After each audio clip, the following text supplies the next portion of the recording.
Students, so we are going to start with this new chapter, that is chapter number 7 of your syllabus, motion, force and work. So before starting with the topics, let's recall some basic concepts. तो क्या question पूछते हैं? सबसे पहले हम लोग पूछते हैं what is mean by the motion. Motion मतलब क्या होता है? देखिए बेटा, मोशन मतलब होता है the change of position of a particular object. Suppose कोई ऑब्जेक्ट, अभी समझो यहाँ पर ये एक ऑब्जेक्ट है, इसको क्या कर रहे हैं आप, यहाँ से लेकर ये ऑब्जेक्ट क्या हो रहा है, इस पॉइंट पर गया. क्या होता है, ये अपना मोशन कर रहा है ना, मतलब पोजीशन क्या कर रहा है, चेंज. पहले यहाँ इस ए पॉइंट पर था, फिर अब इस बी पॉइंट पर पहुँच गया, तो इसने क्या की, अपनी पोजीशन चेंज की है. तो जब भी कोई ऑब्जेक्ट कंटिन्यूसली अपनी पोजीशन चेंज करता है, that is known as motion. तो ऐसे मूवमेंट को, the movement of an object by which it changes its position with respect to its surrounding is called as motion. उसको क्या कहते हैं हम लोग, मोशन कहते हैं. Next question is what causes a change in motion. Motion के बदलाव का कारण क्या होता है, क्या ऐसी चीज़ है जो मोशन को चेंज कर सकता है? तो इसका जवाब है बेटा फोर्स. फोर्स क्या है?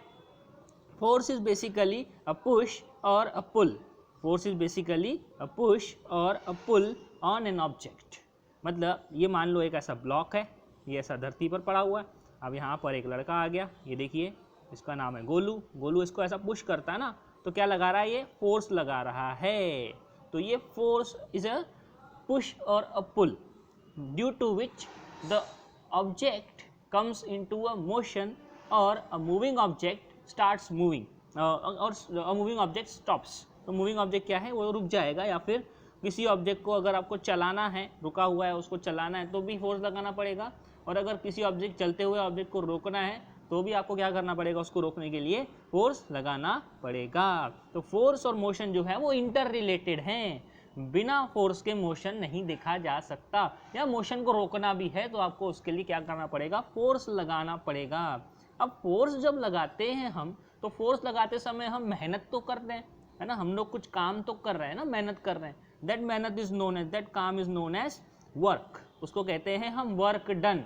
वर्क डन के बारे में बाद में चर्चा करेंगे बेटा. उससे पहले अभी एक और चीज डिस्कस करते हैं हम लोग, डिस्टेंस एंड डिस्प्लेसमेंट क्या होता है. तो पहला टॉपिक है हमारा इस सब्जेक्ट का, इस टॉपिक का, distance and displacement. So let's begin with distance and displacement. Here it is.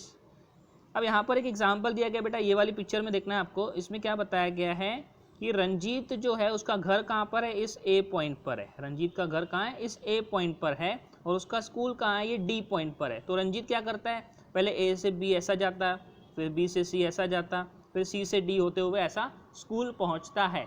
This is the actual path traversed और travelled by the Ranjit. Ranjit द्वारा ये जो एक्चुअल पाथ है वो ये रास्ता है. इस रास्ते से रंजीत जो है वो अपने स्कूल जाता है या स्कूल से घर वापस आता है. तो ये एक बात हो गई. अब यहाँ पर इसमें बताया गया है कि ए से लेकर बी तक की दूरी है 500 मीटर. एक सेकेंड, हाँ, ये ए से बी तक की दूरी है 500 मीटर, जो कवर करने के लिए रंजीत को लगता है 8 मिनट्स लगते हैं. बी से लेकर सी तक की दूरी है 700 मीटर्स, जिसको कवर करने के लिए लगते हैं 11 मिनट्स. और सी से लेकर डी तक की दूरी है 100 मीटर्स, 300 मीटर्स. तो ये 300 मीटर्स कवर करने के लिए रंजीत को समय लगता है 6 मिनट्स. उसको 6 मिनट्स लगता है इसको कवर करने के लिए. तो अगर हम बात करें डिस्टेंस मतलब क्या, तो डिस्टेंस मतलब the actual path traversed by a body from one point to the other. एक पॉइंट से दूसरे पॉइंट पर जब वो ट्रैवल करता है, तो एक्चुअल कौन से रास्ते से गया उसको कहा जाता है उसका distance. That is called as its distance. Okay, so distance is the length of the route. ये यहाँ देखिए मैं पढ़ रहा हूँ, the distance is the length of the route actually traversed by a moving body irrespective of the direction is called a distance. मतलब जो रास्ते से वो एक्चुअली गया है, उस रास्ते की जो लेंथ है, जो दूरी है, जो लंबाई है, उसे कहा जाता है उसका डिस्टेंस. इसमें डायरेक्शन मायने नहीं रखता. जैसे हमने पिछले चैप्टर में पढ़ा स्केलर और वेक्टर क्वांटिटी. स्केलर क्वांटिटी में जैसे डायरेक्शन मायने नहीं रखता, वैसे ही डिस्टेंस ये एक स्केलर क्वांटिटी है. इसमें डायरेक्शन मायने नहीं रखता. किस डायरेक्शन में जा रहा है भाई, लेफ्ट जा रहा है, राइट जा रहा है, किधर जा रहा है, उससे कोई हमको लेना देना नहीं है. हमको सिर्फ देखना है कि भाई जहाँ से शुरू किया और जहाँ पे ख़त्म किया उनके बीच में उतना कितना चला, एक्चुअली में कितना ट्रैवल उसने किया, that is called as the distance traversed. Now what is mean by the displacement? अब डिस्प्लेसमेंट क्या होता है? Displacement is the length between, the direct length between the initial and final position of the object. अब रंजीत ने ए point से चलना शुरू किया तो ये क्या हो गया इसका इनिशियल पोजीशन, और ये आखिरी में कहाँ पहुंचा, डी पॉइंट पर जाकर पहुंचा, तो ये हो गया इसका फाइनल पोजीशन। तो इन दो पॉइंट्स के बीच में जो डायरेक्ट दूरी रहेगी, ये वाली दूरी, this is called as the displacement. means the direct distance or the length between the two points, that is the initial point and the final point of the object, is known as its displacement. Displacement का मतलब होता है अपनी place change करना, मतलब एक place से दूसरी प्लेस पर पहुंचना। तो शुरुआती में यहाँ पर था, फिर मैं यहाँ पर पहुंच गया, तो ये बीच, इनके बीच की डायरेक्ट दूरी जो है, ये जो डिस्टेंस है, this length is called as displacement. देखिए थोड़ा सा डिफरेंस है, हाँ फर्क है, इसको क्लियरली समझिएगा। इसकी डेफिनेशन पढ़ते हैं, क्या कहता है, the minimum distance traversed by a body in one direction from the original point to reach the final point. मतलब ओरिजिनल पॉइंट और फाइनल पॉइंट के बीच में जो डायरेक्ट दूरी है, जो डायरेक्ट लेंथ है, that is called as its displacement. उसको उसकी डिस्प्लेसमेंट कहा जाता है। दोनों में भी हम क्या करते हैं, लेंथ मेजर करते हैं, दोनों में भी हम लेंथ मेजर करते हैं, लेकिन डिस्प्लेसमेंट में डायरेक्शन भी बहुत मायने रखती है। Displacement is a vector quantity, है ना, बताना पड़ेगा ना भाई, ये ए पोजीशन इस तरफ है तो डी पोजीशन जो है वो इस तरफ है, इस तरफ थोड़ी ना है, यहाँ पर थोड़ी ना है, या फिर यहाँ पर थोड़ी ना है, कहाँ पर है, इस वाली डायरेक्शन में ये 1000 मीटर ट्रेवल किया। देखिए 1000 क्यों बोल रहा हूँ मैं, यहाँ पर देखिए आप, एक सेकेंड, ये देखिए ये दूरी यहाँ पर दी गई है, ए और डी पॉइंट के बीच में डायरेक्ट डिस्टेंस कितना है, डिस्प्लेसमेंट कितना है, 1000 मीटर। तो इसका डिस्प्लेसमेंट है 1000 मीटर। अगर डिस्टेंस निकालना है तो कितना होगा, तो हमको ये वाली दूरी और ये वाली दूरी, ये तीन दूरी को प्लस करना पड़ेगा। This length we have to plus it. तो क्या हो जाएगा, 500 plus 700 plus 300, it will be equal to 1500 metres. So distance क्या है उसका, रंजीत का डिस्टेंस ट्रैवर्स्ड है उसका 1500 metres and displacement is 1000 metres.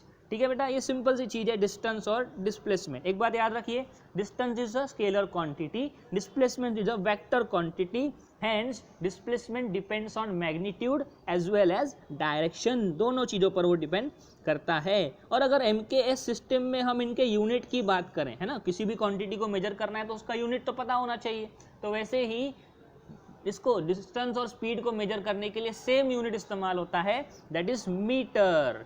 क्यों भाई ऐसा क्यों होता है, क्योंकि ये दोनों भी चीज़ें क्या है, दोनों भी क्वांटिटीज़ क्या हैं, लेंथ हैं, और लेंथ के लिए सिस्टम क्या है हमारा, MKS सिस्टम क्या कहता है, मीटर इज द यूनिट। तो दोनों के लिए यूनिट बेटा सेम हो जाएगा, डिस्टेंस और डिस्प्लेसमेंट के लिए, दैट इज मीटर। अब अगला टॉपिक हमारा है स्पीड एंड वेलोसिटी। अब स्पीड और वेलोसिटी क्या है, इसको अगर साधारण भाषा में समझना है, उसको ट्रांसलेट करना है, तो इसका मतलब होता है रफ्तार। दोनों का ही मतलब सेम होता है, रफ्तार होता है, मतलब कितनी तेज़ी से कोई चीज़ आगे बढ़ रही है। मोशन तो है, लेकिन कितनी तेज़ी से वो चल रही है उसको कहते हैं हम उसकी रफ्तार या स्पीड या फिर वेलोसिटी। लेकिन फ़र्क क्या है फिर, what is the difference between the speed and velocity. तो स्पीड में हम सिर्फ मैग्नीट्यूड की बात करते हैं। When we talk about speed we talk about only magnitude, not about the direction. जब हम स्पीड की बात करते हैं तो हम उसकी रफ्तार बताते हैं, सिर्फ मैग्नीट्यूड बताते हैं। भाई ट्रेन जो है 10 किलोमीटर पर आवर की स्पीड से चल रही है, गाड़ी जो है वो 50 किलोमीटर पर आवर की स्पीड से चल रही है, तो 50 kilometre per hour, 50 kilometre per hour, 10 kilometre per hour, 100 kilometre per hour, this is the magnitude of a particular quantity. तो जब मैं सिर्फ मैग्नीट्यूड बताता हूँ तो ये मेरा क्या हो गया, स्पीड हो गया। लेकिन अगर मैं डायरेक्शन भी बता दूँ, for example train is travelling with 60 kilometre per hour speed in the direction of Mumbai, तो मुंबई की तरफ जा रही है। मैंने क्या बता दिया, मुंबई, अकोला से मुंबई की तरफ जा रही है, तो डायरेक्शन बता दी मैंने किस तरफ जा रही है, मुंबई की तरफ। तो that 60 kilometre per hour towards Mumbai becomes a velocity. उसको क्या कहेंगे आप, वेलोसिटी। मतलब मैग्नीट्यूड के साथ अगर डायरेक्शन भी जोड़ दी जाए तो दैट रफ्तार, that speed is called as a velocity. उसको क्या कहेंगे आप, वेलोसिटी कहेंगे। तो वेलोसिटी का डेफिनेशन देख लेते हैं। यहाँ पर देखिए, यहाँ पर दिया गया है इसमें, velocity is the distance travelled by a body in a specific direction in unit time. Unit time में, एक पर्टिकुलर टाइम में कितना समय लगता है उसको, उस समय में वो किस डायरेक्शन में कितनी दूरी तय करती है, उसको कहेंगे आप वेलोसिटी। अब इसके लिए फॉर्मूला क्या है, इसके लिए हमने इसके पहले देखा डिस्टेंस और डिस्प्लेसमेंट। तो वेलोसिटी, अब स्पीड बताना है मुझे, तो क्या करेंगे हम, डिस्टेंस अपॉन टाइम। बेटा ये बात हमेशा याद रखना, स्पीड इज इक्वल्स टू होता है डिस्टेंस, इसको हम कैपिटल स्मॉल डी से डिनोट करेंगे, अपॉन टाइम को हम लोग डिनोट करेंगे स्मॉल टी से।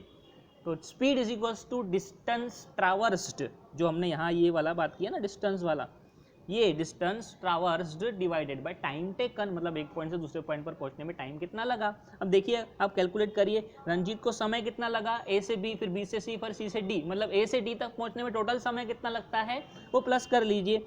जैसे ए से बी तक समय लगता है 8 मिनट, बी से सी तक लगता है 11 मिनट, सी से डी तक लगता है 6 मिनट्स। तो टोटल टाइम कितना हो गया, 8 + 11 + 6 25 मिनट्स टोटल रंजीत को लगता है। अब मिनट्स बेटा ये एक बड़ी क्वांटिटी है, हमको एमकेएस सिस्टम में टाइम कैसे मेजर करते हैं, हम सेकेंड्स में मेजर करते हैं। तो मिनट को अगर सेकेंड्स में कन्वर्ट करना है तो उसके लिए मेथड क्या होती है, उसके लिए मेथड देखिए, पहले मेथड बता देते हैं फिर वेलोसिटी के बारे में चर्चा करेंगे हम। तो अब पहले क्या है, मिनट को सेकेंड में कन्वर्ट करना है अभी हमको। तो हमारे पास कितना है 25 मिनट, कितना है 25 मिनट, इसको करना है हमको, एक सेकेंड, हाँ गलत हो गया, हाँ 25 मिनट, इसको कन्वर्ट करना है हमको सेकेंड्स में, ठीक है। अब इसके लिए क्या करते हैं, जैसे 1 मिनट में कितना होता है 60 सेकेंड, तो 25 मिनट में कितना होगा 25 × 60, तो क्या करिए 25 मल्टीप्लाइड बाय 60, तो इसका आंसर आता है बेटा 1500, कितना आता 1500। अब इसका यूनिट क्या लिखेंगे, second, it is noted by small S again. तो सेकेंड कितना, टाइम कितना हो गया हमारा 1500 सेकेंड्स, ये हमारा टाइम हो गया, ठीक है। 25 मिनट मतलब रंजीत को ए से लेकर डी तक पहुंचने में कितने सेकेंड लगे, 1500 सेकेंड, ठीक है। अब ऐसे ही मैं एक और एग्जांपल देता हूं आपको, आप करके देखिए। अब मैं कहूं अगर 5 मिनट, 5 मिनट्स में कितने सेकेंड्स होते हैं, तो क्या करिएगा आप 5 × 60 कर दीजिए, क्या करिए 5 × 60 कर दीजिए, ये हो जाता है 300, तो 300 सेकेंड्स हो गए। 5 मिनट मतलब कितने सेकेंड हो गए, 300 सेकेंड। ऐसे आप और भी एग्जांपल्स कर सकते हो, ओके। लेट्स मूव फॉरवर्ड, ये हो गया स्पीड। अब स्पीड क्या बताया हमने, speed is equals to distance upon time. Distance और डिस्प्लेसमेंट में आपको डिफरेंस बताया मैंने, डिस्टेंस अपॉन टाइम करना है। तो अगर मुझे रंजीत का स्पीड कैलकुलेट करना है तो बेटा मैं क्या करूंगा, देखिए इसको हटा देते हैं, एक सेकेंड, हाँ जी देखिए स्पीड निकालना है तो क्या है formula, speed is equals to distance upon time. अभी डिस्टेंस कितना ट्रेवल किया रंजीत ने भाई, ये 1500 मीटर इसने डिस्टेंस ट्रेवल किया, हमने प्लस किया था ना, डिस्टेंस 1500 मीटर आया था, और टाइम अभी अभी हमने कैलकुलेट किया 1500 सेकेंड्स, तो ये 1500 नीचे भी आ जाएगा टाइम टी की जगह पर। अब इसको जब आप सॉल्व करेंगे तो ये कैंसिल हो जाता है दोनों भी, ऊपर अगर ऐसा होता है ना, कभी मैथ्स में हमने सॉल्व किया न्यूमरेटर में भी, न्यूमरेटर कौन सा वाला हिस्सा होता है, जो ये जो डंडी है इसके ऊपर वाले हिस्से को न्यूमरेटर कहते हैं और नीचे वाले नंबर को डिनोमिनेटर कहते हैं, ये आपने पढ़ा होगा मैथ्स में।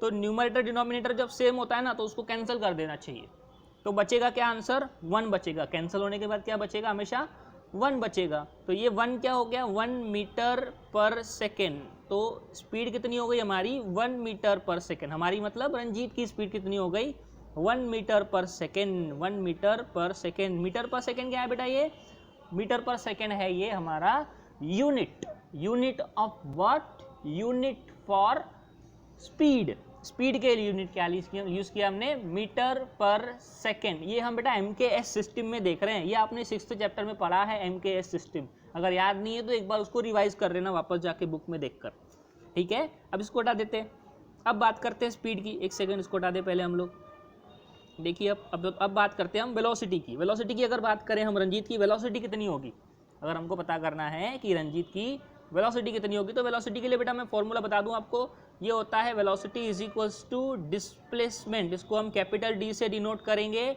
Upon time.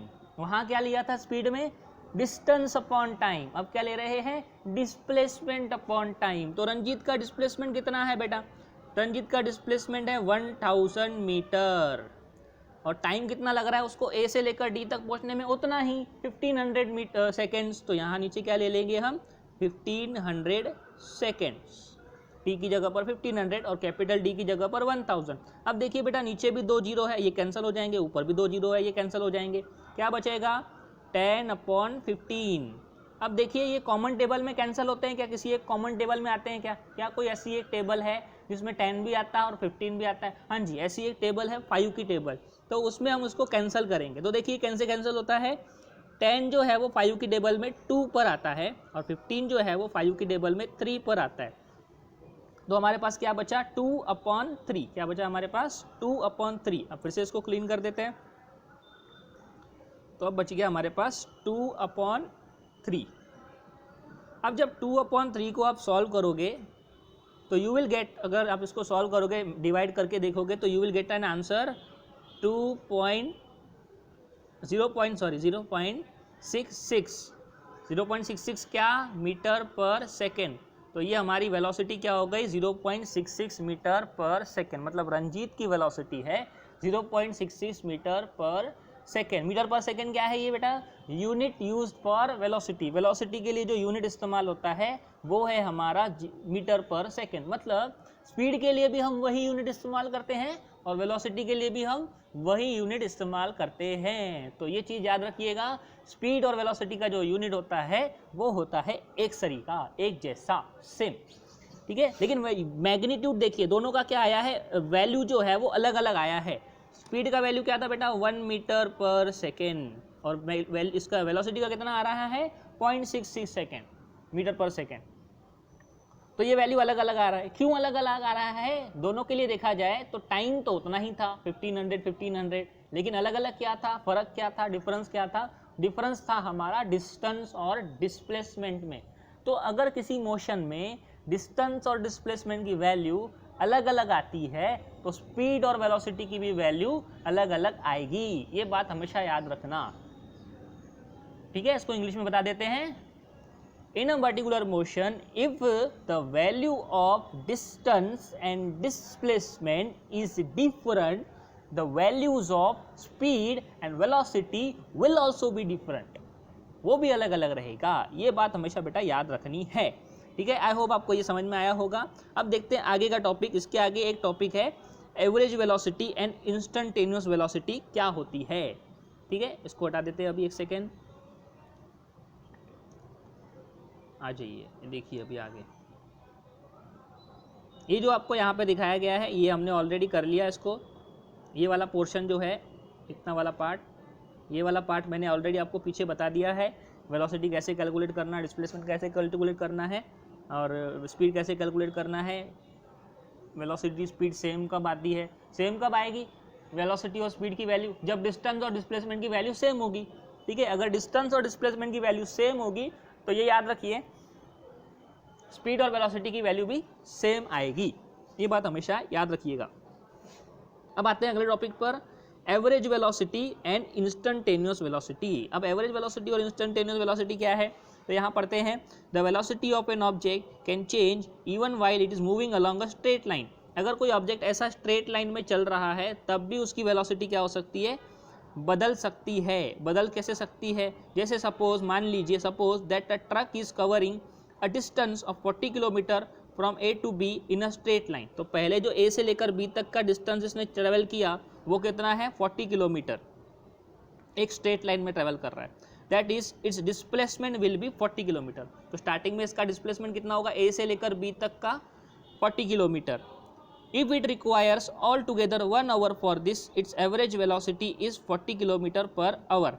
तो अगर यहाँ से लेकर यहाँ तक पहुँचने में इसको कितना समय लगता है, 1 आवर लगता है, 1 घंटा लगता है। तो इसकी एवरेज वेलोसिटी क्या हो गई, 40 किलोमीटर पर आवर। अब एवरेज वर्ड क्यों यूज़ कर रहे हैं हम, क्योंकि देखिए कंटिन्यूसली वो एक ही रफ्तार से तो गाड़ी चलाएगा नहीं, बीच में ब्रेक तो लगाएगा ना, थोड़ी स्पीड स्लो करेगा, थोड़ा बढ़ाएगा, कभी फिर फास्ट जाएगा, कभी फिर स्लो जाएगा। तो इसलिए हम क्या निकाल रहे हैं, उसका एवरेज निकाल रहे हैं, एवरेज वेलोसिटी, है ना, कि भाई कभी बढ़ा कभी घटा, तो एक अप्रोक्सीमेट एवरेज वैल्यू ले लिया 40। कितना आता है average, 40।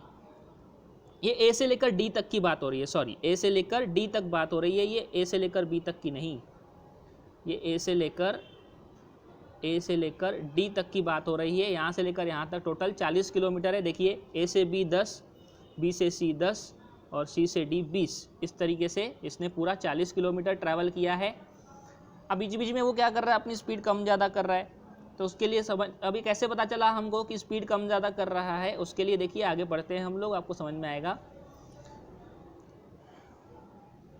However, if the truck traverses the 10 kilometre distance A be in 10 minute, मतलब ये ए से लेकर बी का जो 10 किलोमीटर का फासला था, ये इसने कितनी देर में तय किया? 10 मिनट में तय किया। मतलब इसको अगर अपने को कन्वर्ट करना है, यहाँ देखिए कन्वर्जन कैसे किया गया है, इसको सेम यूनिट चाहिए ऊपर नीचे। अभी हमको क्या चाहिए? किलोमीटर पर आवर चाहिए। क्या करना है? Kilometre per hour. अपने पास क्या है अभी? किलोमीटर पर मिनट में है। देखिए 10 किलोमीटर, इसको ऊपर लिखते हैं, इसको हटा देते हैं पहले, एक सेकेंड।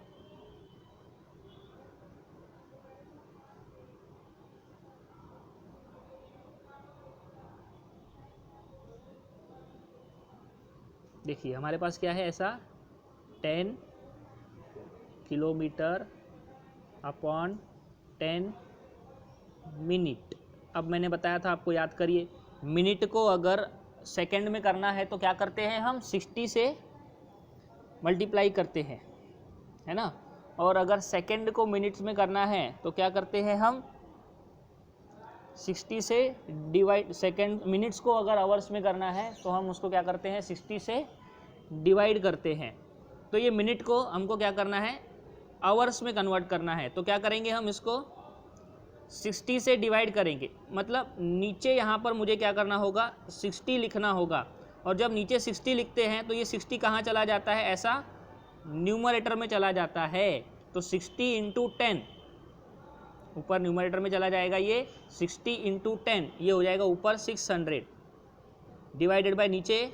अब इसको, अब यहाँ पर हमने डिवाइड बाय, ऊपर 60 से मल्टीप्लाई किया है तो नीचे भी क्या करना पड़ेगा? 60 से मल्टीप्लाई करना पड़ेगा। ये रूल बोलता है, मैथ्स का रूल बोलता है कि अगर आप न्यूमरेटर में 60 से मल्टीप्लाई कर रहे हो तो आपको उसको बैलेंस करने के लिए डिनोमिनेटर में भी 60 से मल्टीप्लाई करना पड़ेगा।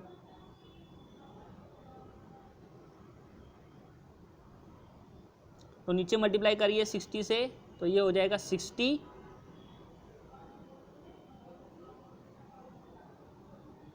नहीं ये गड़बड़ है,